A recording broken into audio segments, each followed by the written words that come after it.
Hammasi keladi, va'da berib ketaveradi. Ketyapti. Bitta yomon tomoni qishga muzlaydi bu yer. Sirpanib ketadi odamlar. Nima bo'ladi? Juda opasli. Apasida bolalar yiqilib ham ketadi. Ko'p bo'ladi buni. Bu ko'prikdan yurmay desa 5 kilometr. Aylanishi kerak. Hamiga 5 lekin 6-7 Bir darsdan kech qoladi. Keladi, ketadi, hay bo'ladi deganlar ko'p. Lekin bo'ladi deganlar ko'p. Ha ko'prigimiz bo'ladi. Kutamiz, yo'q, natija yo'q bo'lyapti-da endi.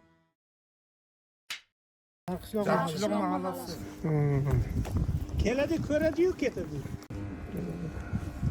Yosh bolalar bor, o'tadi nima? Maktabga shu yerdan o'tadi. Ha, shu yerdan o'tadi.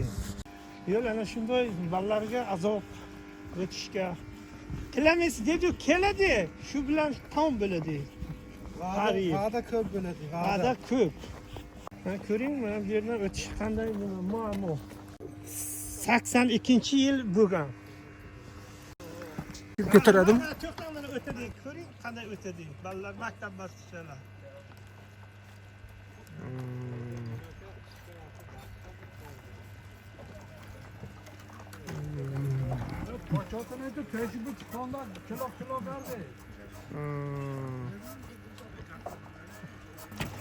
Necha metr 50 bora? Ko'ring maktab bosqichlari o'tyapti. Poliklinika borishga qo'liga balasi bor, ana ko'ring. Kelinlar bor, hammasi bor. Demak, mana shu ko'prikning u yoqida nechta xo'jalik? 113 ta. 113 ta. 700-800 ta aholi. Bu necha yillik bu eski qil ko'prikdan o'tishi qiyin hozir. Bizni bolalar o'qidi, bolalarimizni, nevaralarimiz ham shu yerdan o'tyapti-da hozir. Otaxon nechinchi yil qurilgan bu?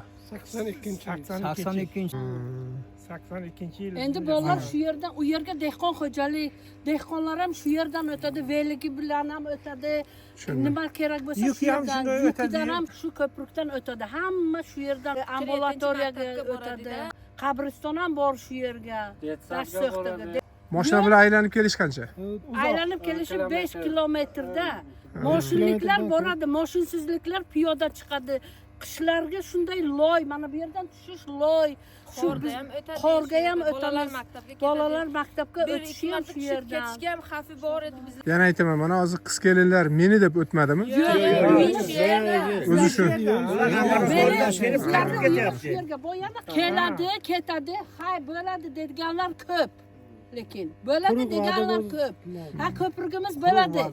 Kutamiz, yo'q, natija yo'q bo'lyapti-da. Shu ko'prigimizni yaxshilab bersinlar o'tishiga, zamonaviy xavfsizlik qilish kerak-da shuni. Sizlarda ko'prik bo'yicha murojaatlaringizni men qabul qilib oldim. Ijroga qabul qildik. Xudo xolasa buni nafaqat qog'ozda, amalda ham natijasi bo'ladi. Toshkentda shu ko'prik bilan shug'ullanadigan tegishli soha egalariga men yetkazaman. Murojaatlaringizni Bundan oldingilari kelganda kelsinlar, bolalari bilan, onalari bilan o'tib ko'rsinlar bu yerdan. ko'rsinlar. Qanday o'tamiz bizlar, qanday ko'rsinlar. Xudo xolasa mana shu murojaatlaringiz bo'yicha kelyapmiz. Yaxshi niyatda, oq niyatda bu masalalaringiz o'rinli, haqli. Xudo xolasa hal qilamiz. Xayrlasak bo'ladimi? Bo'ladi. Mayli, shu ana shu ko'prik sizga omonat. Shu telefonga qolib ketmasin. İşingizga muvaffaqiyat, oshingizga muvaffaqiyat.